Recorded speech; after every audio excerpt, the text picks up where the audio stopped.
और फिर कैबिनेट समिति इंदिरा गांधी के समय उसकी संख्या काफी अधिक हो गई थी। मनमोहन सिंह के समय भी कैबिनेट समिति की संख्या हमने देखा 12, और वर्तमान में कैबिनेट समिति की संख्या 8 है।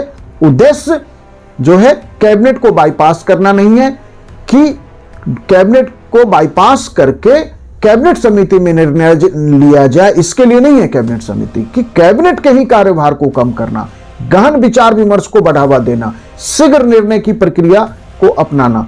तो इस तरह से संसदीय लोकतंत्र में भारत में कैबिनेट समिति एक महत्वपूर्ण भूमिका निभा रही है, और आप कह सकते हैं कि यह कार्यपालिका का आज एक महत्वपूर्ण अंग है, क्योंकि मंत्रिमंडल कार्यपालिका है, प्रधानमंत्री कार्यपालिका है।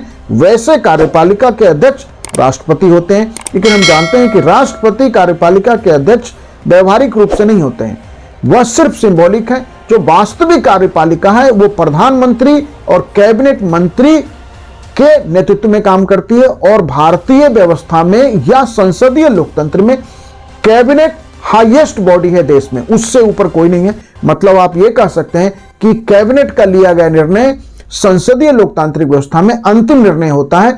उस निर्णय को भारतीय व्यवस्था में तो बदलने की व्यवस्था है, लेकिन जो कैबिनेट सिस्टम है या संसदीय लोकतंत्र जो ब्रिटेन है, वहां कैबिनेट का निर्णय अंतिम होता है।